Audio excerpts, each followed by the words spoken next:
You know, I heard also was a hard on Shakespeare. You guys fans of Shakespeare? Well, we went to acting school, so we know of him. We've heard of him. You heard of him? Mm-hmm. Do you enjoy Shakespeare? I never got it. He's fine. I mean, in certain I didn't. I realized what I did just say, but the plays and whatnot. I never know what's going on. I think you really. I mean, you forget. Like you really have to.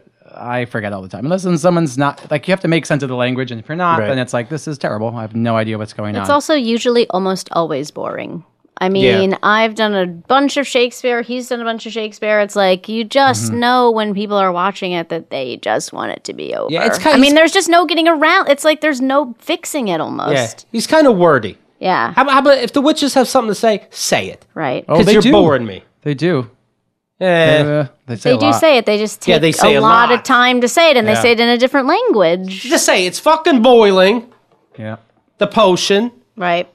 And, I did an all-male production of Romeo and Juliet last year. I would see. And I played Lady Capulet. Look at this. Now, when Juliet's mom. When you say all-male, are you cross-dressing?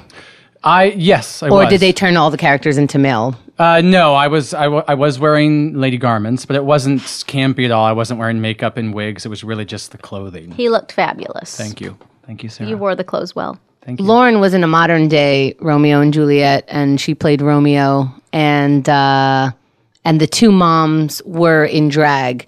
It was a little campy, but it was very funny, and the fact is, it was modern day, so the language was modern day. So I understood everything, and it was hilarious and heartwarming, and the whole thing. And she changed the ending a little bit as well. So I like the adaptation that people do, but here's the thing: it's kind of no longer Shakespeare.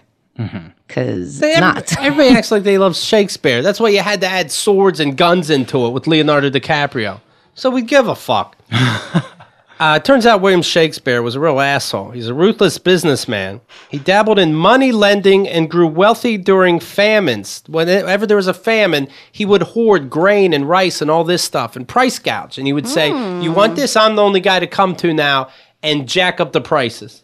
And then, or he'd say, okay, I jacked up the price. I'm going to give this to you with what you could afford to feed your family, but you now owe me all this. And he was an asshole loan shark. So he was a mob man. Exactly. He was a dickhead. He was like a businessman? Like, when was he writing all these plays? What do you mean he was like hoarding grain? Right. Like, what business?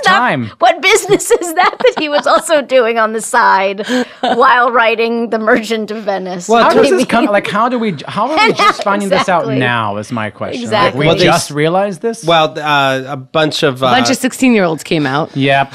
Some historians have gotten together and they say, look, people have been making this guy. They don't want to tarnish his reputations, making him look better than he is. But how do they know? That's who knows? I can't read the whole article. I'm such a skeptic asshole. Sorry. Well, how do we know what Shakespeare really meant in his fakakta words? We're all guessing. How do we know if it even was Shakespeare? There's speaking of conspiracy theories, there's all these theories that it was some other guy that wrote all Shakespeare plays. Yeah, that Christopher Marlowe, who's another famous playwright, but not as famous as Shakespeare, wrote all his plays too. So who the hell has any idea? We will find that out when there's another slow news day. Yeah. And the papers will decide to print it. Very good point. These are the news items. Yes. Shakespeare was a jerk. I love it. There was a movie called Anonymous, and I guess it says how he was a plagiarist. Yeah. But it got 1.5 stars, and I don't got time to be bored about something about a boring guy. This is bored meta. Yeah. It's so true.